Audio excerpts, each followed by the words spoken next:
Howdy folks, Stock here with Last Best Tool, and I think we have a winner for the Plier of the Year.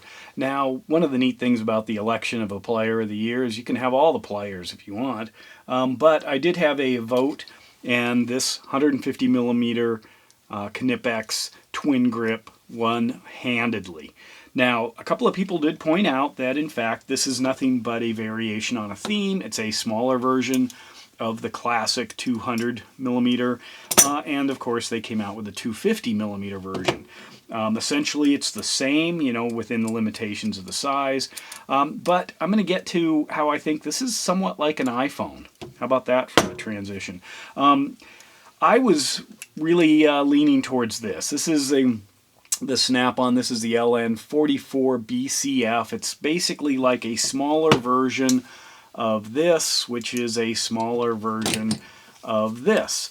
So in essence, there are some other variations on a theme on possible contenders here. This was also in the running, did okay. I got over 1,000 votes turned in, but this one, I think last I checked, was about 45% went with this. And then another offering was the Milwaukee, basically the extra long needle nose, neither the bent or the straight. Now what's interesting here is some folks pointed out in reality this is the only new plier, because these other ones, well, are the variations on a theme.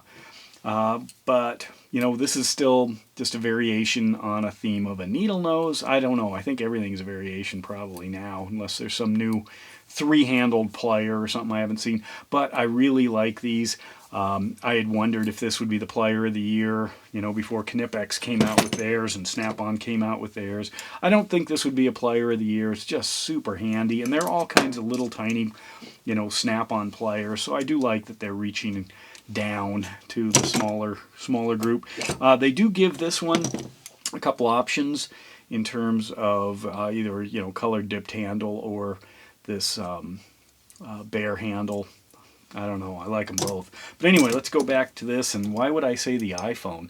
Well, what's interesting about, well, the twin grip in general, but now this small one, I'm going to call it, what did it displace? Now, the iPhone, when it came out, and you could argue, you know, most of the other smartphones, but it displaced a lot of things. Initially, it was designed to displace the standard cell phone, the flip phone, and the music player, whatever that was at the time, like an iPod, you know, an MP3 player, as well as there were some small internet communication devices. So here's your browser, here's your new, you don't use a laptop or something, use the phone. But since then, it has pretty much displaced the clock, the alarm clock especially. It's given flashlights a run for the money.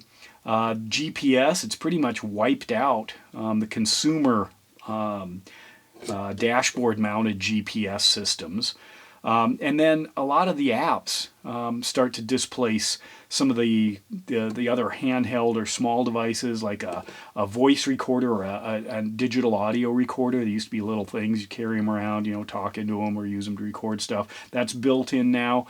Obviously the camera, it's wiped out photography in a lot of ways. And then now SOS, GPS kind of beacons. It's going after that market, like the Garmin InReach. So what's happening is, you know, and that's just a tiny fraction of what it's doing. But the reason I'm saying that here, well, what does this do? Well, first of all, it essentially is a slip joint plier in many respects. If you can go a small plier that can open up, say, 1/2 inch on this guy, you can do about anything that fits in the jaws. It's got kind of that Cobra-esque jaws, so it works great for anything with kind of a hex front end. The big thing, well, this screw extraction. It's a tremendously functional screw extraction plier, and so that displaces, you know, a lot of those. I mean, why would you have more than one? It also, because of that narrowness there, it is kind of going after, it doesn't have the reach, but it's kind of going after a little bit of the needle nose. You know, it's not a needle nose, but you can kind of see it from here. The other thing is because of that slip joint, you know, you can control sort of the grip size, which is, you know, the other end of the slip joint, besides the fastener size or whatever you're grabbing, also your ability to kind of fit it into your hand for the optimum leverage.